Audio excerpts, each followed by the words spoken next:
boa tarde, então, para quem nos acompanha do Brasil, uma boa noite para quem nos acompanha aqui da Alemanha. Lívia, é uma alegria muito grande te receber hoje aqui nesse podcast live, formato interessante aí, para a gente bater esse papo bem interessante sobre todo o conhecimento que tu tem. E antes de começar com as perguntas da live, eu gostaria que tu te introduzisse, né, para o pessoal saber mais sobre o teu background, a tua formação e teu conhecimento aí nessa área da pecuária. Muito obrigada, Gabriel. Eu fico muito feliz, honrada aqui de estar, além de estar conversando contigo, conversando com todas as pessoas que também te acompanham. Então, fico muito feliz em, primeiro, te agradecer pelo convite e mais feliz ainda em poder apresentar para quem ainda não viu o lançamento de um livro que é, assim, muito esperado por mim e por várias pessoas que acompanham tanto a área, digamos, low carb ou cetogênica, carnívora, e também um pessoal das pessoas que eu também trabalho aqui no Brasil, que são mais da área da pecuária. Então, a gente vai falar em detalhes, mas para quem não conhece, é o livro Sacred Cow, em inglês, que foi traduzido como A Carne Nossa de Cada Dia. Então, a gente vai conversar um pouquinho sobre ele. E me apresentando, né? Eu sou gaúcha, tenho uma formação em administração, em marketing, mais nessa área da comunicação, mas eu acabei, por questões também pessoais, me apaixonando por essa área low carb e fui gostando muito desses temas e acabei fazendo o meu doutorado e investiguei essas questões da percepção dos consumidores em relação à carne durante o meu doutorado na Austrália. Então, foi ali que eu me aprofundei nesses temas e foi quando surgiu esse livro também, em 2020, que foi lançado, que ele desmistifica muitas coisas, que eu acho que é o que a gente vai tratar aqui, basicamente. Sensacional. Obrigado mais uma vez por essa oportunidade, Lívia. Quando eu soube que você participou da revisão técnica da tradução do livro, nossa, eu fiquei super feliz. Eu digo, não podia ter ninguém melhor para fazer uma tradução com o conhecimento que tu tem, porque às vezes muita coisa se perde numa tradução de um livro original em inglês. Eu peguei muitos livros já traduzidos e às vezes a gente perde um pouco do meaning, né, do sentido de certas expressões e certas frases. Então, já comprei meu livro também, depois que tu divulgou lá no teu Instagram. Para quem não conhece o livro ainda, pessoal, eu recomendo todo mundo aí no Instagram da Lívia, lá na biografia dela, tem o link do livro na Amazon. Então, você já pode comprar e ler esse livro aí, fantástico aí. Obrigado, Lívia, de novo, pelo teu trabalho aí, de possibilitar esse conteúdo para tanta gente aí que vai curtir muito ler esse livro bacana aí. Obrigada, Gabriel. Realmente, assim, quando a gente vê, eu coloco dessa forma, às vezes eu enxergo, talvez por ter começado e ter gostado desse tema por uma área da saúde, da nutrição, mas ao mesmo tempo também trabalhar e gostar dessa área da pecuária ou da carne, nesse livro específico a gente fala mais da carne bovina, eu noto muito essa desconexão entre esses grupos, essas tribos.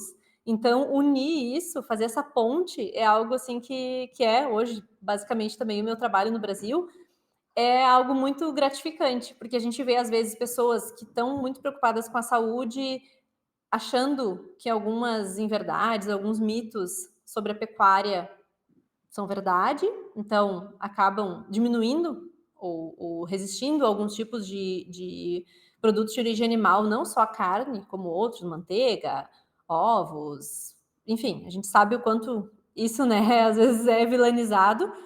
E também, ao contrário, pessoas que estão do lado, digamos assim, da pecuária, estão produzindo, produtores rurais que entendem da importância disso para a questão ambiental, para a questão social, e às vezes enxergam e veem notícias e mitos também em verdades em relação à saúde. E mesmo produzindo um alimento riquíssimo, como a carne bovina, ou mesmo outros alimentos de origem animal, diminuem o consumo. Ou acham que não é tão saudável assim, vão atrás de outro tipo de alimentação, às vezes cheia de ultraprocessados, porque não entendem não sabem realmente sobre esses benefícios. Então, eu acho muito legal, assim, essa união que a gente consegue vários benefícios. Show de bola, Lívia. E antes da gente entrar no tema específico do livro, tem tantas perguntas aqui interessantes para a gente conversar e desmistificar um pouquinho esses mitos que rolam na sociedade, né? Eu gostaria que tu comentasse um pouco sobre o podcast que tu tem, né? Os Agronautas e quão relacionado está com esse tema. Dá para ver que a tua paixão pelo tema é muito forte e você também entrevista as pessoas bem, assim, bem qualificadas no assunto, né? Para trocar essa experiência e difundir essa mensagem, né? Que a carne não faz tanto mal assim para o meio ambiente como as pessoas pensam. Então, comenta um pouquinho conosco, por favor, sobre o Claro, podcast. claro. Bom, eu até estou aqui, ó. Tem o nome aqui, Os Agronautas, está aqui no meu Que legal! microfone. É um adesivinho que nós fizemos. Na verdade, olha só que interessante, como às vezes a gente não planeja algumas coisas, mas a gente acaba se conectando com as pessoas no meio. Devido a esse meu trabalho com o livro lá na Austrália, que a gente pode depois falar um pouquinho melhor, eu acabei publicando os infográficos e parte muito da minha tese também tem relação a isso. Questões ambientais, questões éticas, morais, enfim, com a carne bovina.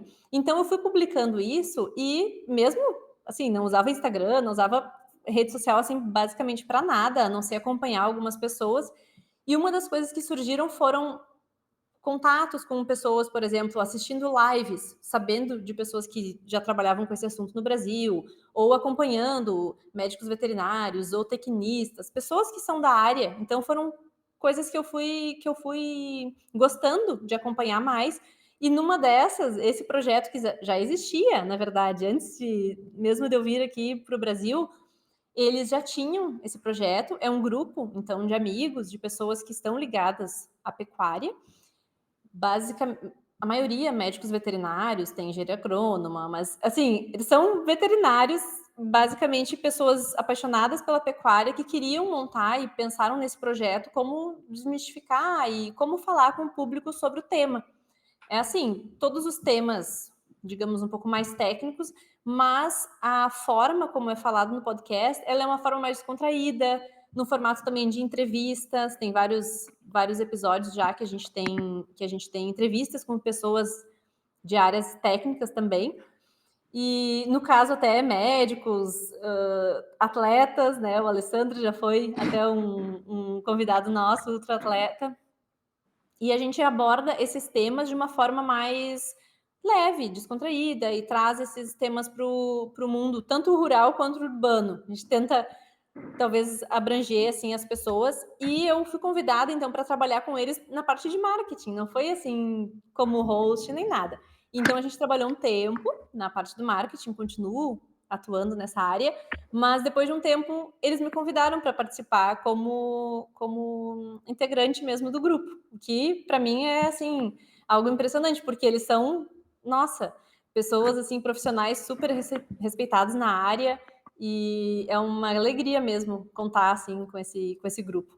Que legal, Lívia. E eu vi que também no teu canal do YouTube tu compartilha alguma dessas entrevistas, dessas trocas de experiências, então aí fica também mais um meio acessível aí para o pessoal ir atrás da informação se eles se interessam pelo assunto. Lívia, vamos Isso. conversar um pouquinho sobre o livro. Esse livro é interessantíssimo, até se tu tiver aí, puder mostrar para o pessoal a capa. Esse daí é o original, Esse né? aqui é o original. É. Quem tá né, quem tá fora e ainda não conseguiu comprar a versão em português. Gabriel, deixa eu só te perguntar uma coisa, tá tudo ok no Instagram? Que agora eu não abri ali a outra, tá? Tá tudo ok. No meu Instagram tá transmitindo, sim, tá tudo certinho. Ah, tá bom, tá bem. E esse aqui, ó, gente, é o livro em português. Então, aquele lá foi publicado em 2020 e agora, em setembro de 2024, a gente tá? Esse aqui foi publicado no Brasil.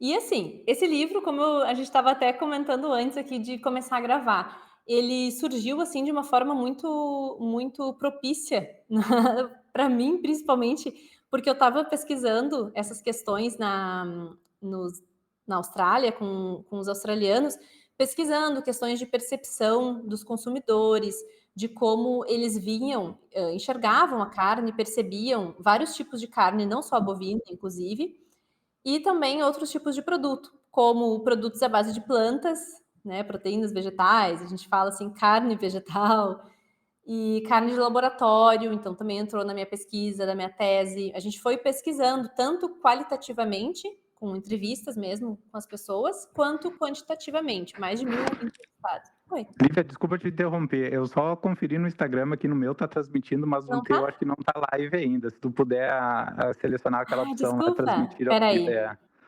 só para o pessoal não perder essa super live contigo aí. Espera aí, então. Ah, tava dando um delay, tá certo. Desculpa, agora tá. Não, imagina. Agora entrou, eu tô vendo Então, aqui. Tá bom, pode tá, então continuar, tá desculpa bem. te interromper aí. Então o pessoal vai ter que voltar. Quem chegou agora vai ter que voltar e ver ela inteira. Vai ter que voltar. Mas, exato, e essas pessoas lá, Gabriel, era interessante porque assim como no Brasil, como a gente sabe que existem muitos desses mitos, eu vi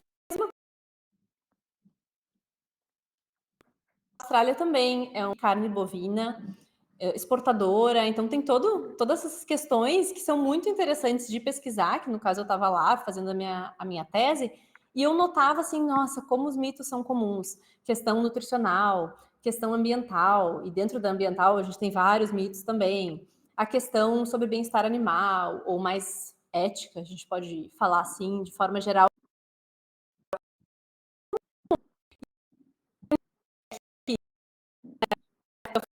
20 atores, que são a Diana Rogers e o Rob Wolf, eles já estavam publicando e falando sobre eles e publicando infográficos. Então, dentro do livro, a gente tem infográficos que resumem grande parte dos capítulos, dos subcapítulos ali dessas três grandes áreas, que é a área nutricional, a parte ambiental e a questão moral, sobre produção e consumo de carne bovina. Essa seria, digamos assim, um resumo do livro.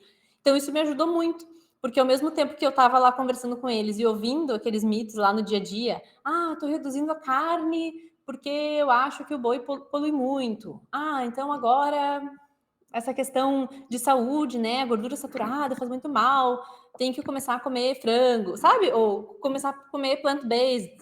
Então, ai meu Deus, era assim, mitos atrás de mitos, coisas que a gente vai ouvindo, e isso acabou talvez me inquietando, e eu mandei mensagem, conversei com os autores para que eles, perguntando se eu poderia traduzir esses infográficos, porque eles estavam já prontos, né? O livro ia ser lançado em inglês, mas a gente sabe como demora, esse processo editorial às vezes demora bastante, até alguém, né, alguma editora comprar os direitos, acaba demorando. Tanto que a gente tem aqui 4 anos desde 4 que anos. foi. É. Então, essa informação estava, digamos assim, estava ali, né, já pronta, mas a gente ia demorar ainda 4 anos para ter ela. Então, pelo menos os infográficos a gente já teve em português antes. Então, eles me autorizaram, eu fui traduzindo todos os infográficos e publicando. Show de bola, Lívia. Bah, e agora está disponível para todo mundo, então eu recomendo de novo aí, Isso. pessoal, ir atrás do livro. Lívia, vamos começar então com os mitos, né? Eu fiz uma coleção de mitos aqui, muitos mitos do que a gente ouve falar, assim, ou questões que a gente recebe quando a gente comenta com o pessoal que a gente está numa dieta low carb, numa dieta carnívora. A primeira Sim. coisa que o pessoal comenta é: nossa, você não se preocupa com o meio ambiente? Eu digo: não, me preocupo, justamente por isso que eu estou na carnívora. Então, eu gostaria que você comentasse um pouquinho mais sobre os mitos. Vamos começar pelo primeiro, né? Tem um mito aqui que diz que a pecuária é responsável por cerca de 14,5% das emissões globais de gases de efeito estufa. Você poderia, então, Olivia, nos explicar, com base nos dados científicos que tu domina e tu estudou também, como que esses sistemas, né, de manejo de pastagens regenerativas podem, então, reduzir essas emissões, né? E quais os benefícios de ter pecuária no solo, às vezes, né? Tanto pelo ponto de sequestrar esse carbono do solo, né? Enfim, trazer um efeito positivo, né? Para o meio ambiente, em vez do efeito negativo que as pessoas muito imaginam que exista, né?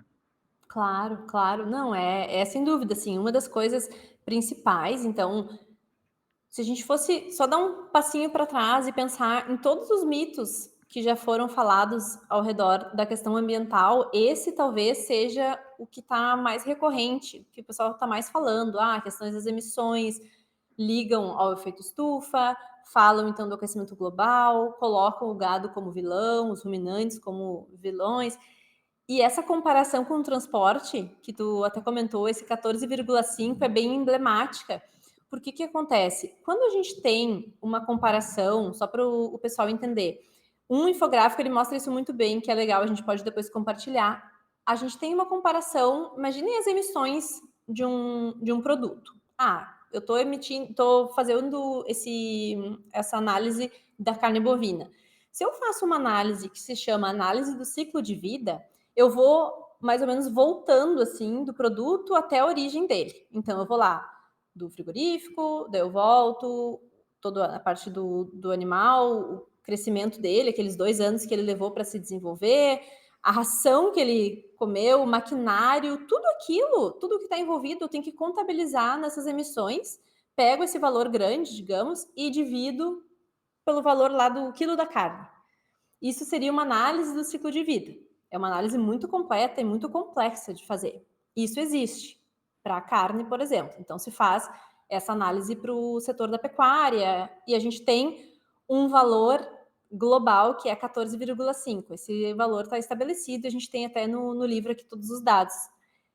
Só que o que acontece? Quando a gente vai para o transporte, a gente imagina, vamos fazer essa mesma análise então. Pega um carro aqui, pega a emissão do carro. Vamos voltar para o metal. Quanto foi emitido para extração desse metal? As fábricas que fizeram esse carro, tudo envolvido. Todo esse... E não só do carro, né? A gente tem que pensar no avião, no navio, de tudo. E essa análise de ciclo de vida do transporte não existe na literatura. Ela simplesmente não existe, porque imaginem essa complexidade.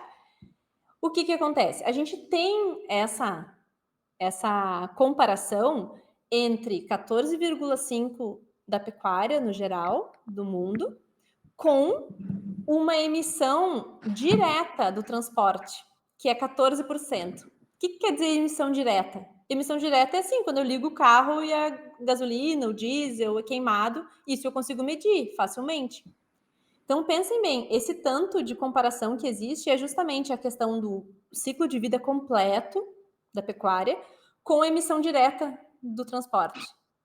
Não são comparáveis, eles não são similares. E quando a gente faz só a emissão direta da pecuária, é 5%. É bem menos, isso mundialmente. Então, assim, é muito injusto essa comparação, e inclusive as pessoas que lá na época soltaram esse tipo de relatório que falava dessas comparações, já se retrataram, já falaram que não era bem assim, que não era correto essa relação de comparar, mas daí já estava feito o estrago, porque daí agora as pessoas já comparam, e já pegam esses números e já misturam, e fazem essas comparações esdrúxulas. Então, realmente é muito complicado de tu explicar uma mentira e algo que já foi falado tanto tempo assim. E a questão que tu comentou também do carbono, que é interessante, porque quando a gente fala em gases de efeito estufa, a gente tem diferentes gases e também diferentes potências, ou quanto eles podem, esse poder de esquentar, digamos assim. E o metano, ele realmente é um gás muito potente e que os animais emitem, sim, eles emitem com um processo de eructação, que é como se fosse o arroto do boi. E esse metano, ele faz parte de um ciclo natural. Ou seja, o metano, ele é sim processado pela questão do sistema digestivo dos animais, ele entra na atmosfera, depois de 10, 12 anos ele é quebrado, ele é dissolvido, digamos assim, naturalmente em CO2 e água, então a água é a água da chuva, que vai cair depois no pasto, e o CO2, se a gente for lembrar lá das aulas de biologia, de quinta série, ele é absorvido na fotossíntese. Por onde? Pelo pasto, que o boi vai lá e pasta e vai depois de novo fazer todo esse processo, porque ele vai fermentar, vai digerir e vai entrar num ciclo. E o mais legal, que é o que tu comentou do carbono no solo, é que é o seguinte, quando esse carbono ele está sendo absorvido pelas pastagens, pelo pasto, ele também vai para baixo do solo. E isso está bem legal também no infográfico, mostra Por quê? Porque o carbono, ele vai formar novo solo, ele vai alimentar também a microfauna e vai ajudar nesse processo de alimentação, assim, dos micróbios que estão já no solo. Então, faz parte de um ciclo natural. Esse solo vai reter mais água, vai ser um solo mais saudável. Todo esse processo acaba sendo contínuo, é um ciclo. E nos transportes não acontece dessa forma, porque a gente pega o carbono, pega o petróleo, pega os combustíveis fósseis e vai acontecer só a emissão. Não tem pasto ali para puxar. Então é Exatamente, muito, não vai ter essa reaproveitação, né, não desse... tem, não tem, a gente só está emitindo, só está tirando aquilo ali, não tem essa quebra, né? Não é o metano, é mesmo o CO2 que está sendo liberado. Então é muito diferente esses dois Bem, aí. bem, bem interessante. Obrigado, Lívia, por compartilhar isso daí. E eu acho que quem vai depois prestar atenção no infográfico é muito interessante a maneira como os autores utilizaram para explicar todo esse ciclo, né? E a gente vê que é um ciclo quase infinito, né? Assim, Claro. é um ciclo perfeito de reutilização de bens assim que vieram da natureza e voltam para a natureza de uma forma tão sensacional que é difícil de acreditar nesses outros mitos aí, né, de fazer mal para o meio ambiente através da pecuária. Tem outras Exato. pesquisas, Lívia, que indicam o contrário, né? Uma delas aqui que eu pesquisei, pesquisas indicam que 70% das terras agrícolas globais são inadequadas para o cultivo de grãos. Então, não se pode utilizar para agricultura, para fazer a plantação. Mas são ideais para pastagens de ruminantes. Então a pergunta é como que a pecuária maximiza, né, esse uso sustentável dessas áreas, né? Então elas transformam um recurso que não se pode ser consumido pelo ser humano, então eles não são áreas produtivas, né? E através da pecuária a gente transforma o que não é produtivo em algo que é super nutritivo e faz muito bem para a saúde humana. Eu gostaria que tu comentasse aí sobre essa mágica da natureza aí, né? Sim, tu tá falando trazendo a pergunta, mas tu tá trazendo a resposta, né? Tá na mágica aí, é uma mágica, realmente. Isso, pelo menos para mim, é um dos infográficos e uma parte do livro que eu mais gosto, é essa questão do uso da terra, porque é muito comum a gente ouvir justamente isso. Ah, mas se não usasse tanto, se não tivesse tantos animais, se o gado não tivesse ocupando tanto lugar, a gente poderia plantar mais, a gente poderia ter mais plantações de comida, alimentar mais pessoas. Isso é uma grande falácia nesse sentido. E a outra, por outro lado, é justamente isso. Que mágica é essa que ele faz? E o que ele come para que a gente tenha, no final, esse tipo de produto, esses produtos que ele consegue nos proporcionar. Então, na primeira parte, justamente, grande parte de toda a terra, digamos, do mundo, ela não é arável, não é cultivável. A gente não tem como produzir aqui, passar um trator e ter uma plantação de soja, de milho, de trigo, ou mesmo qualquer tipo de... Imagine, assim, lugares super íngremes, rochosos e desérticos, secos, muito secos. O que vai nascer ali? Talvez vai precisar irrigar, talvez vai precisar... Mas, assim, é muito difícil. E isso, na verdade, é a maioria da terra do mundo. Então, isso aparece muito, muito bem no livro, que eles trazem esses dados e também colocam o seguinte: imagina que em muitos lugares a única coisa, digamos, que pode se dar bem ali é um animal, é uma cabra, é uma ovelha. Às vezes tem lugares, a gente sabe, inclusive na África, em outros lugares do mundo, que às vezes é o único bem da pessoa, da família, é algumas cabras, alguns animais. Então aquilo ali sim vai dar uma segurança alimentar incrível para as famílias e para várias regiões do mundo, que a gente, talvez aqui no nosso mundo muito urbano, muito da cidade, a gente, tá o mercado aqui. A gente tem esse acesso tão fácil, assim, mas em outras regiões, a gente tem que pensar também nessa questão um pouquinho mais ampla, não é assim, e não dá para produzir comida como a gente produz no Brasil. Não é a mesma coisa, a gente não tem esse celeiro em várias partes do mundo.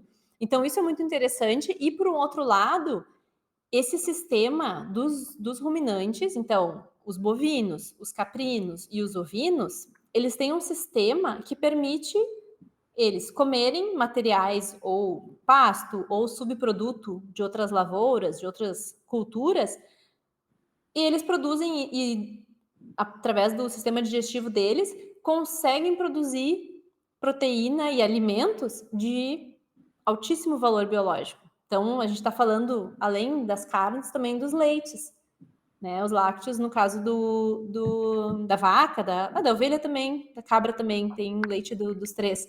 Então, isso é muito legal, ter, assim, essa noção que eles comeriam. Ah, e o percentual é muito impressionante também. Os herbívoros domésticos, ou esses ruminantes que a gente fala, eles comem 96% de matéria que a gente não conseguiria digerir. 96%. É muito. É assim, ó, 56 ou 57, se eu não me engano, é grama, né? O capim, a gente pode dizer assim. Depois vai indo outros percentuais que vai diminuindo para subprodutos. Imagina assim, polpa cítrica, outras partes da planta que o grão foi tirado, mas quem é que comeu todo aquele resto daquela planta, né? Uhum. Tirou o milho, a espiga e o resto da planta. O boi ou os ruminantes estão ali para fazer esse serviço. E eles acabam sendo esses grandes upcyclers, que a gente chama. Então, em inglês tem esse termo que, além de reciclar, ele não está só pegando algo e reciclando, ele está melhorando aquilo lá na ponta. Então, para o pessoal lembrar, assim, eu brinco que eles produzem, né? Transformam pasto em picanha. Então, não tem uma coisa melhor aqui para. Não Isso está tem relacionado mágica. também com aquele mito, né, Lívia? Assim, muita gente comenta assim, ó, eu não consumo carne de origem animal, porque olha só, com tanta fome no mundo, a gente, em vez de alimentar o animal, a gente poderia estar alimentando ou distribuindo alimentos para toda essa população que está morrendo de fome no mundo inteiro. Mas é muito interessante o que tu comentaste, né? 96% do que eles Isso é um consomem. estudo da FAO. Uhum. Eu Hum. tenho um post sobre isso, eu deixo ele até fixado. Se eu não me engano, tá fixado no meu Instagram, porque é muito seguido isso. E daí a gente pergunta assim, poxa vida, será mesmo que tirando esses animais, imaginem, não é assim, difícil de pensar. Imaginem tirar esses animais que estão fazendo esse serviço maravilhoso, transformando isso, todos esses materiais que iam se degradar no meio ambiente. É. E estão produzindo tudo isso, todos esses alimentos. Vocês querem tirar, por uma questão ambiental, não faz sentido nenhum. Agora, por outra questão nutricional. Quem aqui é nutricionista, quem aqui entende um pouco de nutrição, sabe qual é o valor nutricional entre um pedaço de carne ou, enfim, um lácteo ou algum outro tipo de produto com um grão ou mesmo soja, que colocam como tão... Não se compara. Não se É. compara. Então, assim, a gente vai querer produzir ração para as pessoas ou a gente quer produzir comida de verdade e que a gente tem que pensar nisso? É, e muitas das questões que a gente se coloca hoje está relacionado também com essa nutrição ancestral, né? Outro dia conversei com o Henrique Altran, excelente, ele dá uma aula É, para nós sobre toda a evolução, né, da espécie humana, e é muito interessante, né? Uma pergunta simples de fazer, né? A agricultura surgiu há 11, 12 mil anos, né? E olha quantos milhões de anos existiu para ter a nossa exato. evolução, né? Como Homo sapiens e acabar onde acabou, né? Com a nossa com nossa formação como ser humano, né?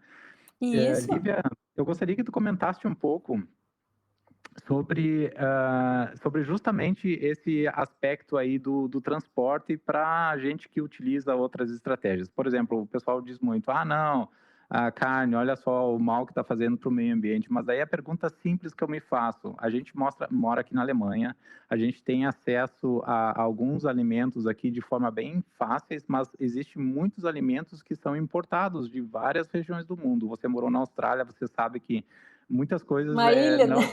não existe, né? Não existe. Um exemplo simples, né? Uma fruta tropical, vai pegar, sei lá, uma goiaba, não vai ter aqui. Então, as que chegam aqui são importadas. E aí, Uhum. esse pessoal que segue mais o vegetarianismo ou veganismo, eles geralmente eles usam esses alimentos como fonte de energia, enfim, eles se alimentam disso. E a pergunta que eu me coloco é muito simples, tá? Mas e daí se não tivesse o avião, como que esse pessoal ia se alimentar só de cultura local, mas daí eles não iam ter acesso a todas essas frutas e aí também não ia ter essa preocupação com o meio ambiente, só que existe o transporte para transportar fruta durante across diferentes países, né? Entre diferentes países, você também está gerando um problema muito grande para o meio ambiente, né? Então, o transporte, na minha opinião, ainda é um causador muito maior desse efeito negativo, né? Na emissão de gases do que comparado com a pecuária. Né? A pecuária, como você falou lá, os animais estão fazendo um trabalho excelente de converter o que não é digerido pelo ser humano em algo que a gente se alimenta e é super nutrido com, né?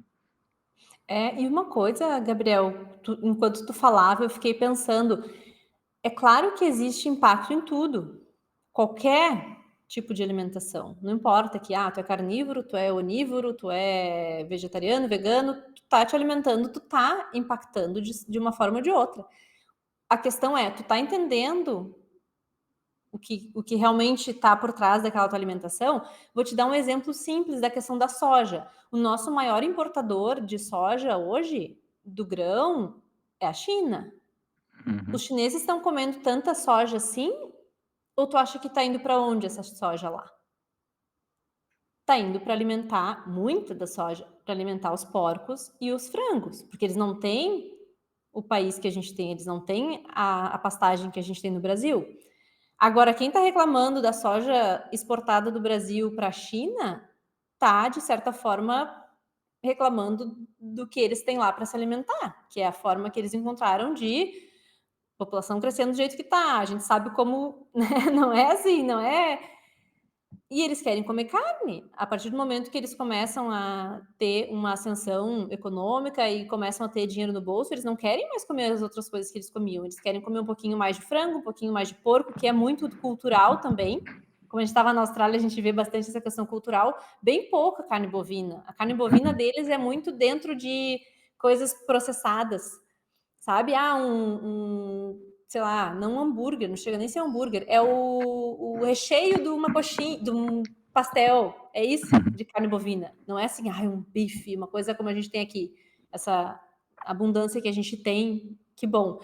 Então, assim, a gente está mandando sim muitos grãos para lá, porque eles precisam também, além de óleo de soja e outras coisas, também eles têm essa questão dos animais monogástricos, que são diferentes dos ruminantes. Então, veja, olha a importância da gente entender também o sistema dos animais, como funciona a biologia de cada um, porque lá os animais, basicamente, assim, em confinamento, comem isso. E aqui no Brasil a gente consegue ter os animais no pasto, muitos dos bovinos, a maioria, na verdade, no pasto a vida inteira. Então, pensa bem que tipo de carne tu está deixando de comer, achando que tu vai comer, sei lá, alguma proteína de soja, alguma coisa assim, achando que tu tá fazendo grande coisa. Entender um pouquinho, eu não acho que a gente tem que. Cada um escolhe o que quiser comer. Mas a partir do momento que tu entende, poxa vida, então essa é realmente. E para a saúde nem se fala, né? As diferenças, mas entender bem. Perfeito.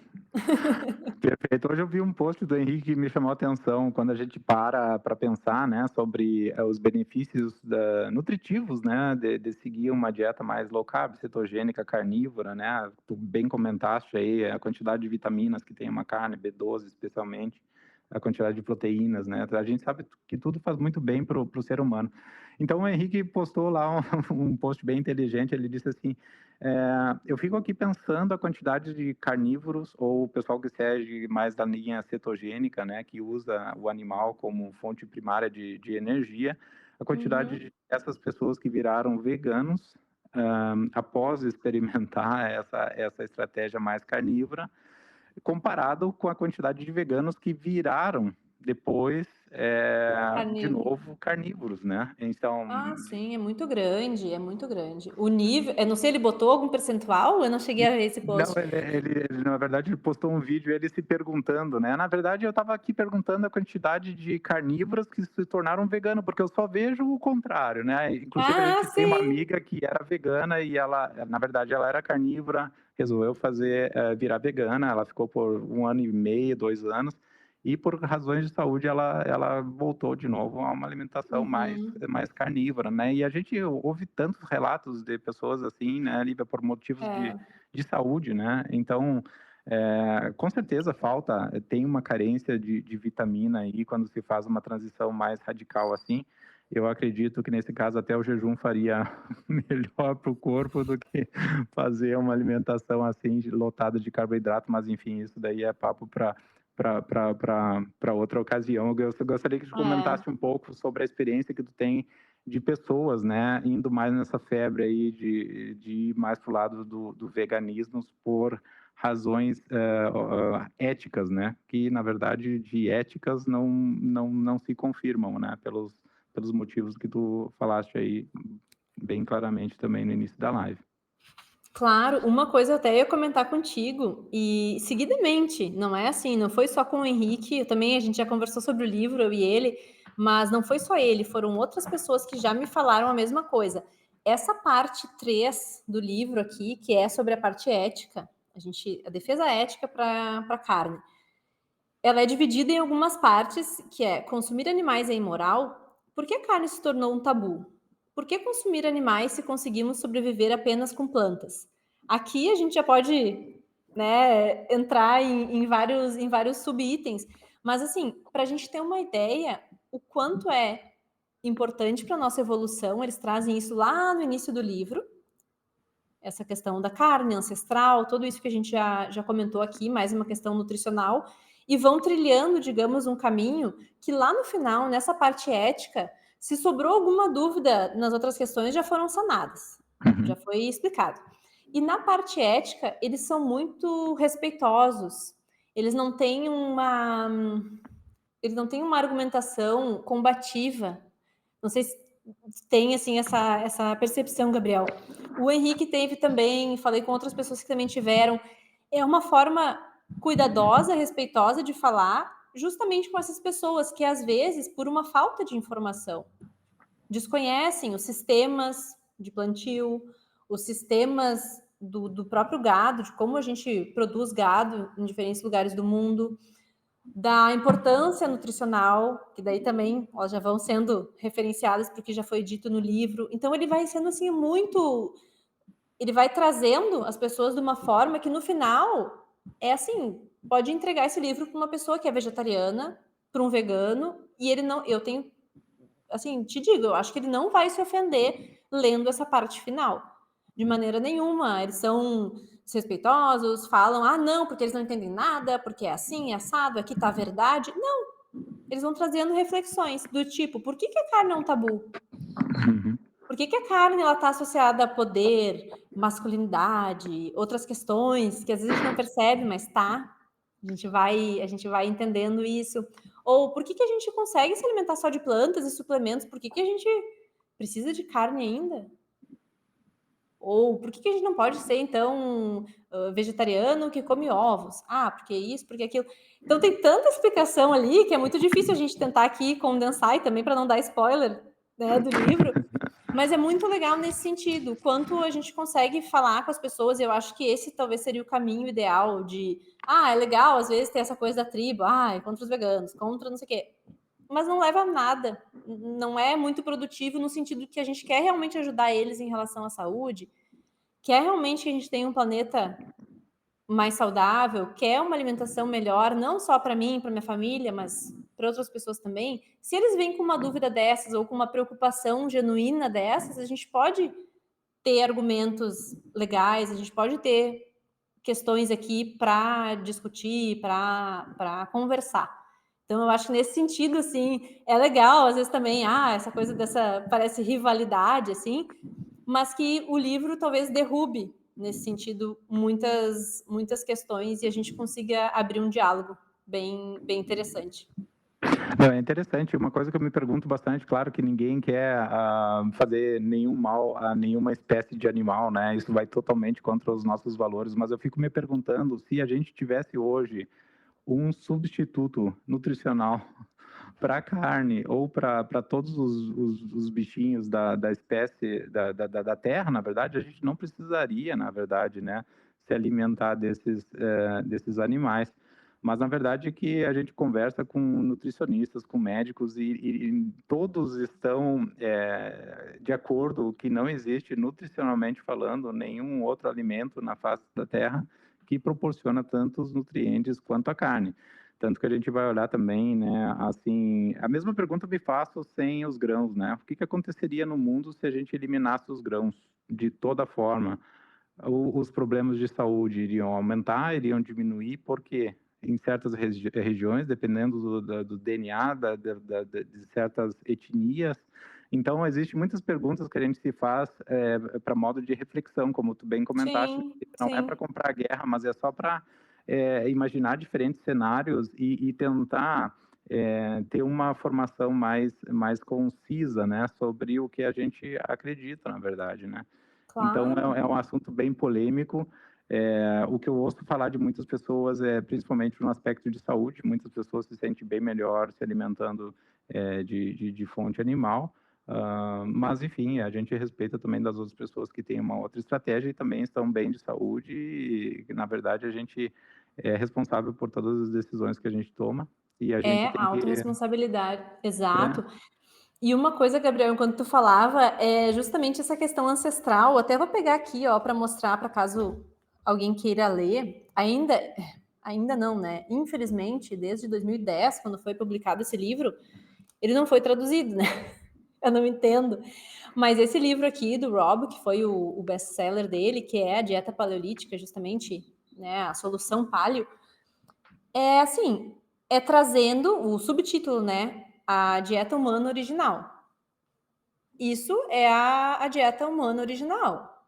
A gente não foi programado para comer grãos, óleo vegetal, óleo de grãos ou sementes, que é uma coisa industrial que fazem décadas que a gente tem disponível, e açúcar, e o que mais que compõe a maioria hoje da dieta ocidental, a gente pode dizer assim, ultraprocessados. O que compõe os ultraprocessados? A gente foi programado, o nosso DNA, a gente evoluiu porque a gente começou a comer carne, principalmente carne cozida, e daí aqui no livro ele traz todo esse embasamento dessa questão evolutiva.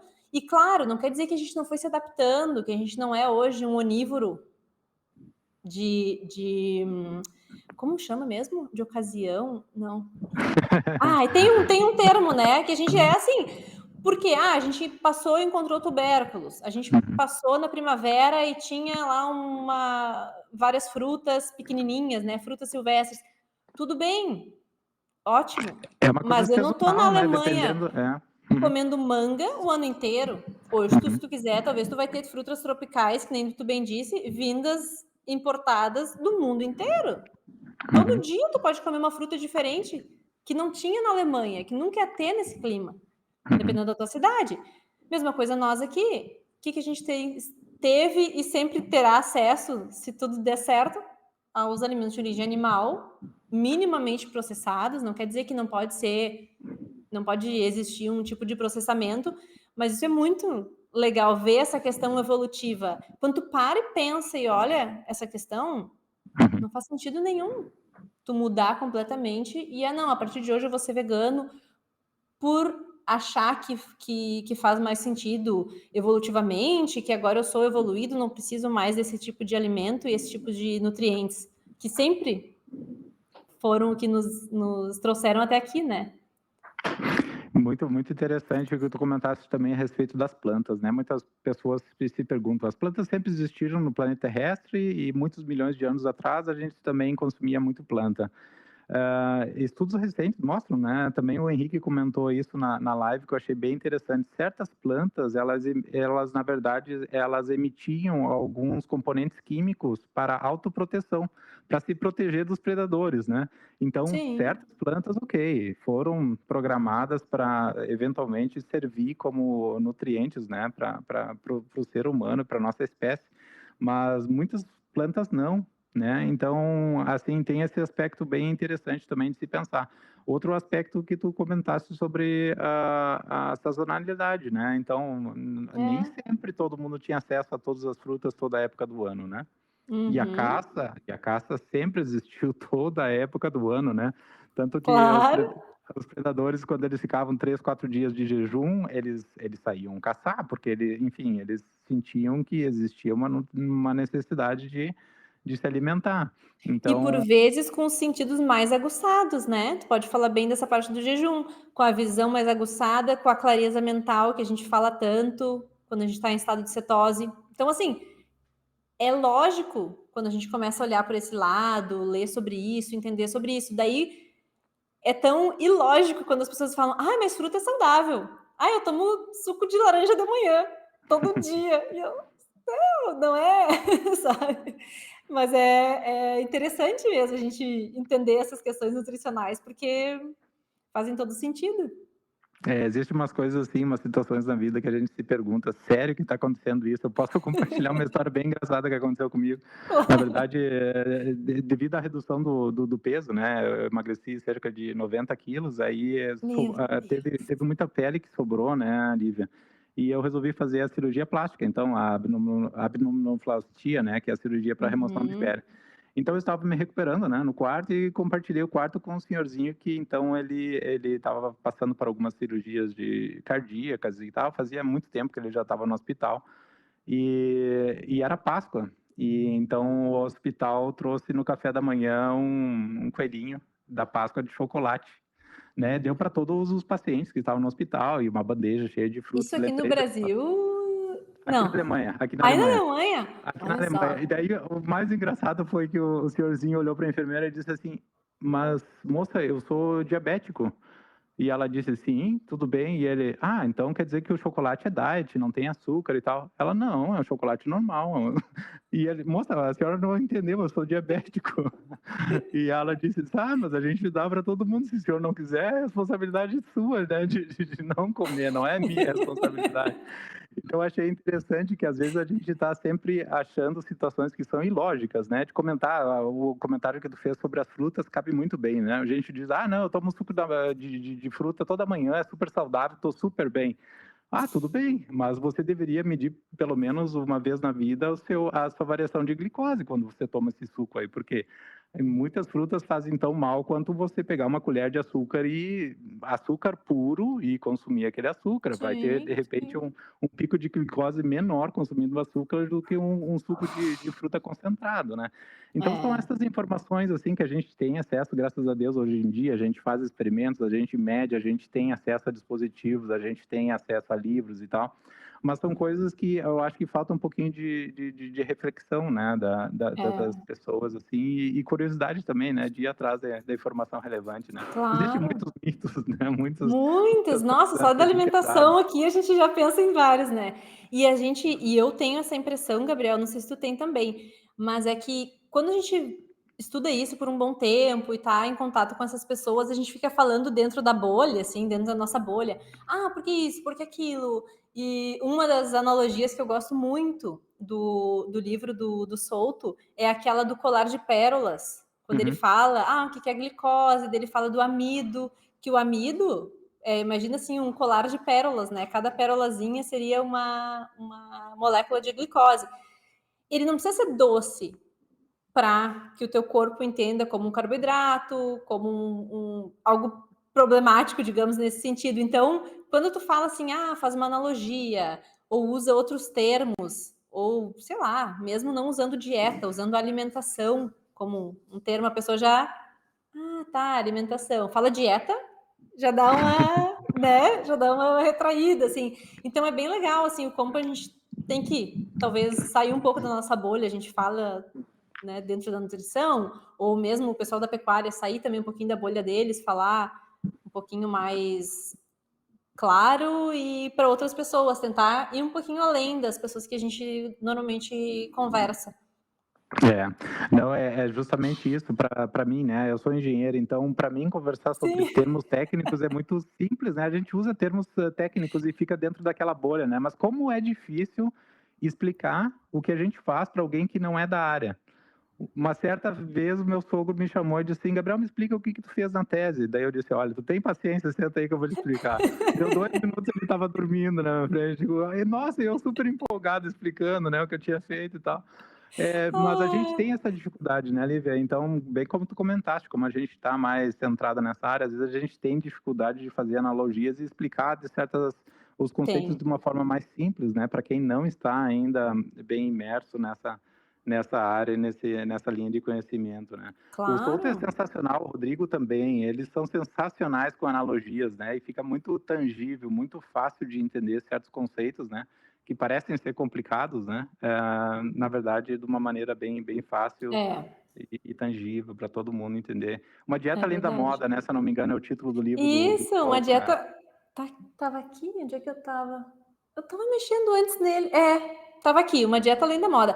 Tá também, eu coloquei ele no link, no mesmo link que tá o meu livro, que tá o livro, esse aqui, que eu revisei. Também tá o do solto, porque às vezes a pessoa não é muito da área, mas chega ali e fica curiosa. Uma dieta além da moda, ela pode clicar, ler, né? E talvez já adquirir e já sair com esse baita conhecimento. Show. O Souto é o precursor dessa low carb no Brasil, né? Ele viajava muito em É, conferências internacionais e ele, através do blog dele, ele introduziu então esse conceito de low carb. Então é uma pessoa respeitadíssima aí pela comunidade, né? nossa, Todo mundo demais, e demais. relevante da estratégia que a pessoa segue, né? Todo mundo respeita muito o trabalho dele também. É verdade. Desde quando, Gabriel, que tu conheces, assim, essa parte de low carb? Eu te entrevistando, né, de verdade. Não tem problema.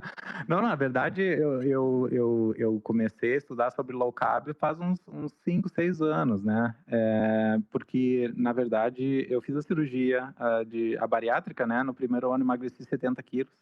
E aí achei que estava tudo bem. E aí acabei engordando 30 quilos, recuperando, né? Existem várias maneiras Nossa, de burlar o sistema, né? A gente reduz o estômago, a gente opera o estômago, não opera a cabeça, né? Como eu gosto de falar. E daí eu comecei a ler sobre jejum e, evidentemente, caí em alguns livros sobre low carb e comecei a escutar podcast e tal. Então, o Dr. Souto, para mim, foi assim, o pontapé inicial. O blog dele também, é li muitos sensacional. artigos. Eu Nossa, também. sensacional. E eu lia os artigos e disse, não, vou ter que experimentar. E aí eu fazia meus experimentos aqui. Então, eu media, né, a variação da minha glicose, na verdade, fazia uma medição antes de consumir uma fruta, esperava 1 hora e meia, dependendo do experimento que fazia, Uhum. media de novo, e aí eu anotava tudo, né, eu tenho Que planilhas aqui legal. com vários dados. Então, foi através da experimentação que eu fiquei curioso sobre o assunto, né, e acabei, então, participando de algumas conferências aí de biohacking e tal, mais na área de low carb, Uhum. e depois faz uns 3, 4 anos que eu li o livro do Shawn Baker, né, sobre a Uhum. dieta carnívora. Sensacional. Achei um quebrador de paradigma também. Eu disse, nossa, como é que pode essa galera aí ficar comendo carne toda a vida, né? Só carne. Uhum. E aí que a gente vai lendo e a gente, através do Instagram também, né, possibilita a gente ter acesso a várias pessoas que já seguem essa estratégia há muito tempo. Uhum. E aí que eu conheci a Letícia, conheci o Alessandro, fiz uma live com o Alessandro, a gente ficou trocando informações já há uns 3, 4 anos que a gente está conectados, então a gente fica sabendo de casos assim, diz, não, pelo menos eu vou Que experimentar isso daí para ver como legal. é que eu vou me sentir, né? Sim, e de lá para cá tu vem mantendo, assim, conseguiu manter daí essa perda do teu peso e segue. Na verdade eu estou fazendo uma transformação no meu peso, né? Como eu tinha muita gordura, né, Lívia? Então, através dos jejuns, o jejum é a ferramenta que eu utilizo mais frequente hoje. Então, eu faço bem Uhum, seguido um jejum de 3 dias, faço uma vez por mês, ele mais ou menos. E a cada uhum. 3 meses eu faço um jejum mais prolongado, de 7 dias, 10 dias. E no meu Ah, dia a dia, então, é carnívoro, né? Então, carnívoro. muita Uhum. carne, mas eu não sou carnívoro radical. Estrito. Eu permito um cafezinho, então eu permito um cafezinho, eu permito Sim. um brócolis de vez em quando. Eu permito, eu tenho certas exceções assim que eu permito, né? O Sim. chocolate amargo, 90%. também é Uhum. uma coisa que eu não tenho restrição nenhuma, assim, eu como e não passo mal, não sinto nenhuma variação de Sim. glicose nem nada. Então, eu sou carnívoro, mas não sou o mais mais radical, então eu consigo levar bem, assim, o meu dia a dia e consigo manter o peso e através da musculação, né, Lívia, a gente vai transformando, né, um Eu ia pouquinho da dizer, tu gordura. faz essa transformação, com certeza, porque às vezes a gente tá um pouquinho mais pesado, mas visivelmente com musculatura mais definido, né, assim, mais volumoso, enfim. Tu sabe que É. lá na Austrália foi que eu ouvi um podcast com o Shawn Baker, a primeira vez que eu ouvi falar de carnívoro foi com ele mesmo. É mesmo? Que legal. 2017, eu me lembro que eu também ouvi, só que daí como eu já sabia essas coisas da low carb, eu pensei: "Ah, tudo bem, não é problema, porque é proteína e gordura, né, deve fazer super bem mesmo". Mas ele é bem É. pioneiro mesmo nessa área. Eu lembro de uma frase dele, e ele é super acessível, Lívia. No Eu Joe mandei Rogan. mensagem para ele no Instagram, ele Sério? respondeu, ele é super acessível. Até te recomendo se tu, Ah, o cara é super acessível. É um olha estrelão, né, da só. área, mas todo mundo Sim. respeita, mas ele é super acessível. Inclusive o Medeiros ia fazer uma formação com eles lá nos Estados Unidos, porque o Medeiros mora lá, então entrou em contato com ele também. O cara é super, super acessível. Ah, Eu que lembro uma dessa. frase dele que ele disse assim: quer perder gordura? Então come gordura. Que é uma coisa totalmente contraditória, né? O Souto também fala muito isso nos podcasts dele. E aí, É, claro que é aquele baque, né, inicial para quem não está muito dentro da área, mas depois, passando um pouquinho de informação sobre o processo, o pessoal passa a entender, né, que realmente é esse, claro. esse o segredo, né? Então, a gente vai se administrando dessa forma aí. É uma luta diária, né, Lívia? É, Para quem passou por uma história assim e continua batalhando, e a gente vê tantos casos de pessoas que estão tendo uma transformação sensacional. Outro dia eu conversei com o Wellington Chinelo, ele tem a conta Sou Carnívoro, né, no Instagram, é um influencer aí, sim. e ele está nessa fase de transformação dele. Ele emagreceu 22 quilos já, só na carnívora, e ele publica diariamente a rotina dele. A esposa dele entrou na dieta carnívora também, e então ela faz de segunda a sexta carnívora, e no final de semana ela abre, então ela se alimenta de frutas também e Ela abre outras. uma sessão com uma frutinha, com uma salada. Parece meio É, engraçado que a gente fala. é interessante, né? Porque, claro, na verdade, a gente é programado para, eu acho que a expressão mais correta seria chutar o pau da barraca, né? Muitas vezes eu também fiz jejum durante a semana, chegava na sexta-feira, eu digo, agora sim, cerveja, vamos à hamburgueria, vamos chutar o pau da barraca, né? Mas daí não adianta nada, a gente não tem resultado, né? Então, e tudo na vida é assim, então é interessante essa estratégia que eles estão fazendo. E eles divulgam isso também no dia a dia aí no Instagram deles, é bem interessante. Que legal. Outra história super interessante do Claudião Assador, né, que participou conosco Pois é, do daquela nosso iniciativa. grupo. Aham, durante as enchentes.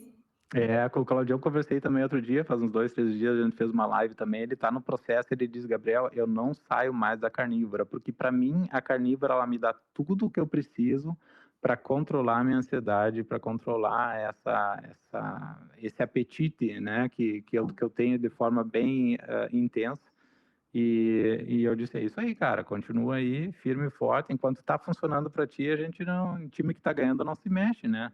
Não que seja a melhor Claro. estratégia, mas a pessoa tem que experimentar e se observar, né? Então, para tudo na vida é isso, seja qualquer estratégia que a gente utiliza, a gente tem que experimentar, se observar, porque o que é bom para uma pessoa não é, às vezes, bom para outra, né, Lívia? Então, a gente Sim. tem que ser um pouco cuidadoso, né, no que a gente recomenda para as pessoas, porque, na verdade, as pessoas sabem muito bem o que funciona e o que não. Então, tem E que, uma tem que coisa ser isso aí. agora eu lembrei de um livro que talvez ele seja interessante para sugerir para ele, que é o Energia Cerebral. Não sei se tu já leu, do Chris Palmer. Não li, mas já ouvi É falar, e tá na minha muito lista do to bom. read.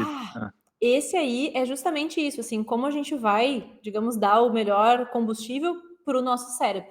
uhum, Daí, assim, se tinha alguma dúvida sobre cetogênica ou tá em estado de cetose, fazer esse tipo de terapia até, assim, não tem mais, porque o livro é sensacional nesse sentido.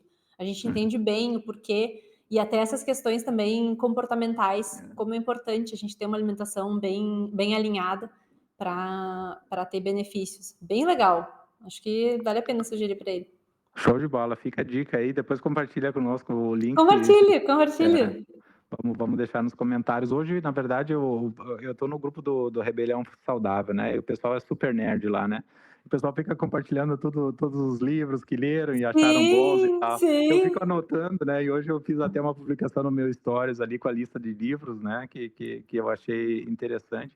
É, Então, é bem interessante passar essa mensagem adiante. E claro que a gente não tem tempo infinito para ler todos esses livros aí, claro. mas um e outro a gente consegue ler e consegue Isso. se E interessar, né? também uma coisa legal, eu não sei se tu faz, Gabriel, mas é legal assim, ó, ouve um podcast com aquele autor. No caso do Chris Palmer, que é esse psiquiatra, ouve um podcast. Se tu gostar do estilo dele, das coisas que ele tá falando ali, mais ou menos resumindo o livro, compra o livro, né? Mas não precisa, talvez, comprar um monte de livros se tu não teve nenhum contato. Ou que nem o Sean Baker, né? Ouve o podcast que ele fez, vê algumas coisas primeiro para depois ir atrás. Mas Uhum. esse é um livraço. Não, é bem interessantíssimo. E quem não tem também esse tempo disponível aí, tem muito conteúdo bom na internet, assim, de Sim, blogs e tal, que o pessoal lê e faz um resumão, né? Então é claro, interessante pegar a mensagem. Tem audiobooks também, né? Que também. eu, na verdade, consumi bastante quando tinha que fazer os passeios com o cachorro matinal, né? Um passeio de 1 hora vai fazer o quê durante a caminhada? Fica escutando os audiobooks, né? Ótimo, É imagina. uma coisa que É, adiciona bastante, né? é. Show de bola. Lívia, muito obrigado de novo pelo teu tempo, muito legal o papo contigo aí, obrigado por esclarecer essas dúvidas aí, e compartilha conosco esses infográficos aí. Na verdade, tu já compartilhaste algumas apresentações que tu fizeste, né, em algumas conferências e tal, tem informação Sim, muito relevante, muito interessante, e seria legal se a gente disponibilizasse aí através dos nossos canais aí para o pessoal que gosta, que é claro. curioso e gosta de ver esses dados reais aí que tu comentaste. Ótimo. Eu vou fazer assim, Gabriel, eu vou pegar, depois assistindo a nossa live, eu vou colocando mais ou menos os itens ali que a gente foi falando. Questão do inicial, do metano, colocar os infográficos, colocar algumas referências ali. E também, questão aqui do Rio Grande do Sul, quanto do gado é no pasto, para o pessoal também ficar mais tranquilo. Algumas questões da pecuária também, além da questão da nutrição que a gente foi falando. Organizo isso e te envio, e a gente pode, assim, depois compartilhar no Drive. Acho que o pessoal pode baixar um Uhum. PDF, daí fica tranquilo, assim, para alguns posts meus que eu já fiz, né? Esse se o gado está comendo a comida do seu prato, é um post, então eu posso botar ali para facilitar a vida. Coloca o link do post, porque geralmente no post tu coloca todas as Também, referências já e tal. Fica à também, vontade de isso. compartilhar o que tu tiver mais Tá, fácil em mãos aí. tá bom, pode deixar, Tá eu vou organizar assim. show de bola. Então, muito obrigado de novo. Eu tô vendo os comentários, tem alguns comentários aqui no Instagram, no YouTube, top demais, sucesso. Ah, ó, tem perguntas aqui, como o doutor faz o desjejum? A gente pode fazer um podcast inteiro sobre jejum, inclusive sexta-feira fazer uma propagandazinha, tá? Sexta-feira agora a gente vai fazer um podcast, eu vou fazer um podcast com a Juliana Luciano, que é uma nutricionista. A Luciana ficou 41 dias em jejum, 41 dias só na água e no café, sem açúcar, óbvio, e muita musculação. E recentemente a gente fez um jejum de 1 semana juntos. Então, sexta-feira agora a gente vai falar sobre essa experiência de jejum de 1 semana. A gente vai explicar todo o processo de preparação, inclusive a quebra do jejum, que eu acho que foi Do relacionada com a desjejum. pergunta do Uhum. jejum. E o legal desse jejum foi que a gente monitorou os corpos cetônicos, né, durante todo esse tempo aí. E a gente utilizou um monitor contínuo. Então, a gente tinha uma leitura a cada 5 minutos. E a gente vai mostrar todos esses valores para vocês aí também. Vai ser um papo bem legal. Ela é nutricionista, a Juliana conhece muito de jejum e nutrição, então vai ser um papo bem legal sexta-feira aí. Eu não recordo direito o horário, eu acredito que é 5 horas da tarde no Brasil, 10 horas da noite aqui na Alemanha, mas vou publicar nos meus stories aí para quem tiver interesse de entrar. Será muito bem-vindo aí para nós trocar Que essa legal, experiência. ótimo. Eu tenho curiosidade se toma, às vezes, caldo de ossos também, ou vocês não tomaram? Toma às vezes? Não, dessa vez eu fiz sem caldo de ossos. Na verdade, aqui eu não introduzi o caldo de ossos, mas muito seguido nos meus jejuns eu tenho É, caldo de né? ossos. porque é uma reposição de eletrólitos fantásticas, né? E, na verdade, É, tu não precisa tomar eletrólitos de suplemento, só o caldo de osso, ele já tem ali tudo que tu precisa para evitar aquela gripe cetogênica, né? Ou aquela potássio. dor de Uhum. cabeça, né? Que é aqueles sintomas lá desagradáveis que a gente tem geralmente quando a gente está fazendo essa transição da glicose para gordura, né? Como fonte de energias e os corpos cetônicos começam a ser produzidos de forma bem rápida, né? Pelo nosso Claro, fígado. Então, sim. existem algumas dicas interessantes. O caldo de osso é uma delas aí, bem interessante para Ah, que legal. Ah, utilizar. eu vou assistir. É sexta, né? Sexta eu Sexta-feira consigo. agora. Eu vou querer assistir, tenho curiosidade. Que Show de legal, bola. Gabriel. Muito Show, bom, muito bom.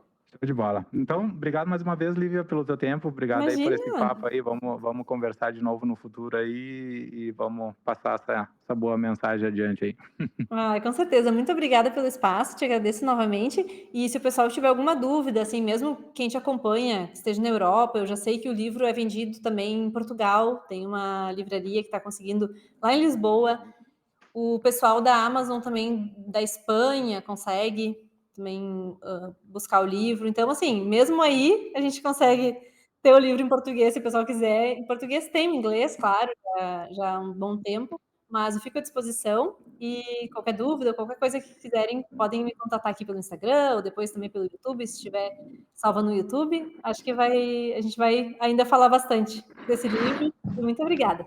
E eu deveria ter conversado contigo antes, porque na verdade eu estava no Brasil algumas semanas atrás e fiz a pré-compra, né? Que estava em pré-compra do livro. Aham, Só que quando eu voei para a Alemanha, daí o livro não tinha sido entregue ainda. Eu não sabia não que já tinha. estava sendo vendido em português aqui na Europa. Eu gosto de ter às vezes as duas versões, a original e a tradução. A tradução é muito mais fácil de ler, claro, né?